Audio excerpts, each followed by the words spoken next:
Bismillah walhamdulillah wa salatu wa salam ala rasulillah. This is the second session in the leadership series.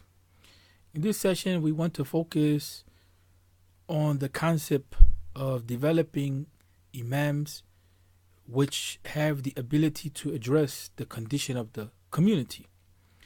And that community is two. In specific, the Muslim community, and in general, the non-Muslim community. Because we live in a host society which is predominantly non-Muslim, we have to be able to develop a language which is understood by the Muslims and the non-Muslims, which is representative of the role of the Imam in relation to the Muslim community and to the greater society. Because we have many Imams going into chaplaincy, chaplaincy in itself needs a session to be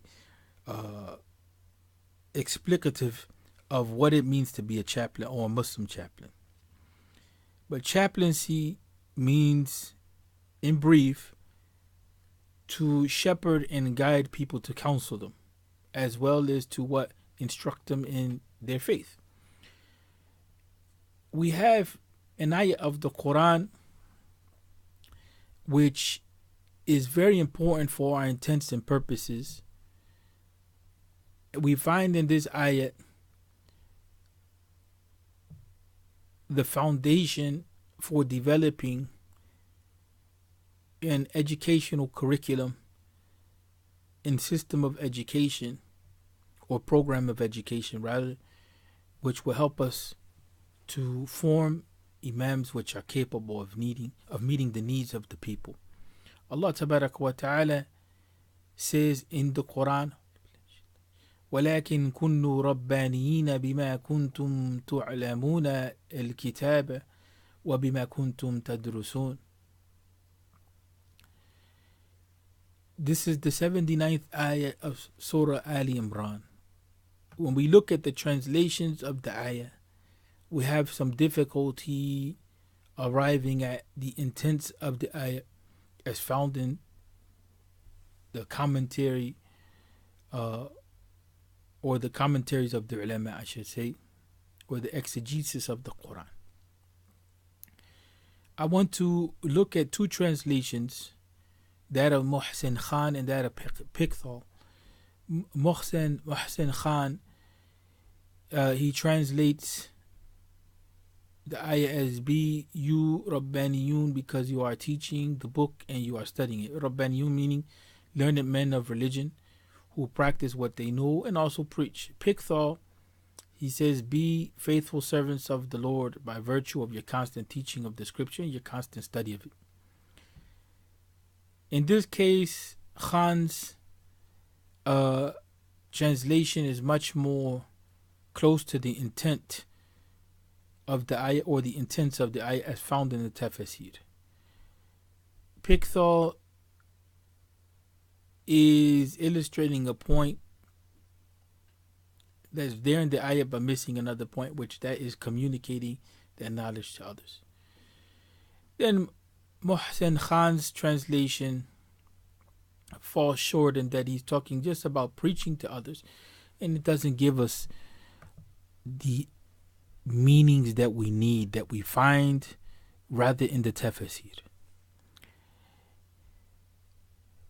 The tafsir of choice here is that of Imam al-Baghawi, and he gives us an understanding of the ayat from the reading of the Sahaba themselves. Ibn Abbas and al-Hasan say that the ayat means kunnu fuqaha ulama, be people of fiqh scholars. That's a little translation, or be people of profound understanding and learning. Qatada says be hukama ulama, be people of wisdom and knowledge. Sayyid bin Jubair says that the ayat means be يعني كون العالم الذي يعمل بعلمه, be that scholar who practices what he knows. Sayyid bin Jubair also relates from Ibn Abbas that it means be fuqaha muallimin, people of fiqh and understanding who teach others, right? Who teach others. And it is said that the term Rabbani, that's what we want to get to. It means الذي يربي الناس بصغار العلم قبل كباره. To be Rabbani means to teach people according to their status and situation, right? To teach people according to their understanding, right? Ata says the Rabbani, it means that group of people, Rabbaniyun. That group, العلماء الحكماء نصحاء لله في خلقه, is the scholars that are wise and that give advice to the people, right? Abu Ubaidah, he said that he heard from a person who was of standing in knowledge. He said that the Rabbani is al-alim bil-halali wal-harami wal-amri wal-nahi. That the Rabbani is the person who has knowledge of the halal and the haram, that which is allowable and that which is prohibited, and that which is commanded and that which is prohibited. And also al-alim bi-anba' al-ummah, that person who is familiar with the history of the ummah and that which is to come and that which came before, right? Prophecy, in other words. And then it says that the Rabbaniyun are above the people of Ibadah, and the people of Ibadah are the ulama, and the Rabbaniyun are those who combine knowledge and insight in regards to the administration of the people. يعني جمعوا مع العلم البصارة بسياسة الناس. Right? And this tafsir gives us a basis for understanding how to develop a program to train ulama. When we look at the term murabbi is more than just a person who communicates knowledge, but the murabbi is a person who guides people in their personal development. So tarbiyah is that process which allows people to grow, right? To realize their potential, if we use the language of contemporary leadership studies and personal development literature. This takes us into the concept of pastoral training, and this is what many of our leadership is lacking. How to deal with the people in their situation. We have some models. We have a good model in Muslim Family Services in Detroit, which basically combines specializations. You have a scholar and you have a person who is knowledgeable in counseling, and the institution itself is geared towards providing social services and referring Muslims in need to other services that are available in the host community.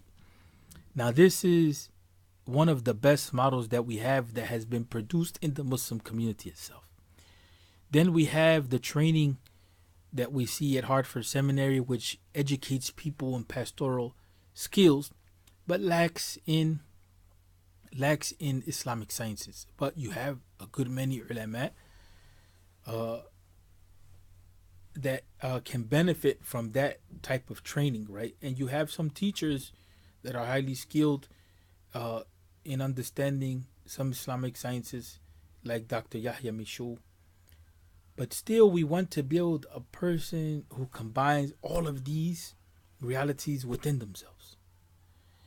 And this is where we find the deficiency in the programs to educate imams within the U.S. When we compare seminary education to the education that we find among some imams, we find this deficiency, the deficiency in what? In tarbiyah, the deficiency in counseling or chaplaincy skills, right?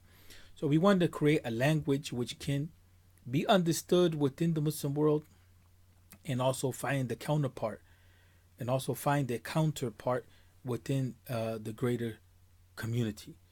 So chaplaincy then has to encompass within it aspects of tarbiyah. So tarbiyah then has to be that which is focused on dealing with trauma, that which is focused on dealing with counseling needs, that which is dealing with which deals with coaching, and guiding people to greatness, right? So then the picture that we can develop here of the new Imam is one who is capable of dealing with guiding the Muslim community in its situation, whether it's a point of crisis, whether it's a point of communal crisis or personal crisis, or whether it's a matter of guiding people towards uh, reaching for personal growth, or whether it's reaching counseling a couple in working through its struggles, and through those issues which seem to be obstacles to the growth of the relationship. The unfortunate part is that we don't have the literature uh, that is capable of communicating these ideas. So we are in need of developing a curriculum, and we are in need of developing language which would carry these ideas, which would begin to develop a concept of Tarbiyah which is suitable to developing imams that are capable of guiding and training others, in growth. So then the concept of chaplaincy overlaps here. So we need then to be able to develop a chaplaincy component in our imam training programs, and we need to be able to do so in such a way that that education and training is recognized and understood in the greater society. And it has to have multiple components, because the chaplain deals with hospital services, the chaplain deals with grieving and loss, the chaplain deals with trauma and abuse, the chaplain deals with uh,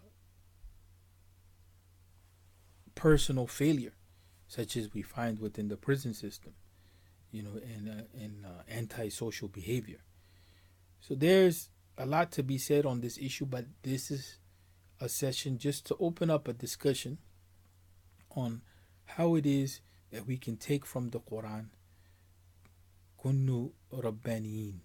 How is it that we can take from the Quran to begin to develop an imam training program which is relevant to the context of the society that we live in? May Allah guide us and help us to further develop our community and our potential, and to take hold of our role in building society.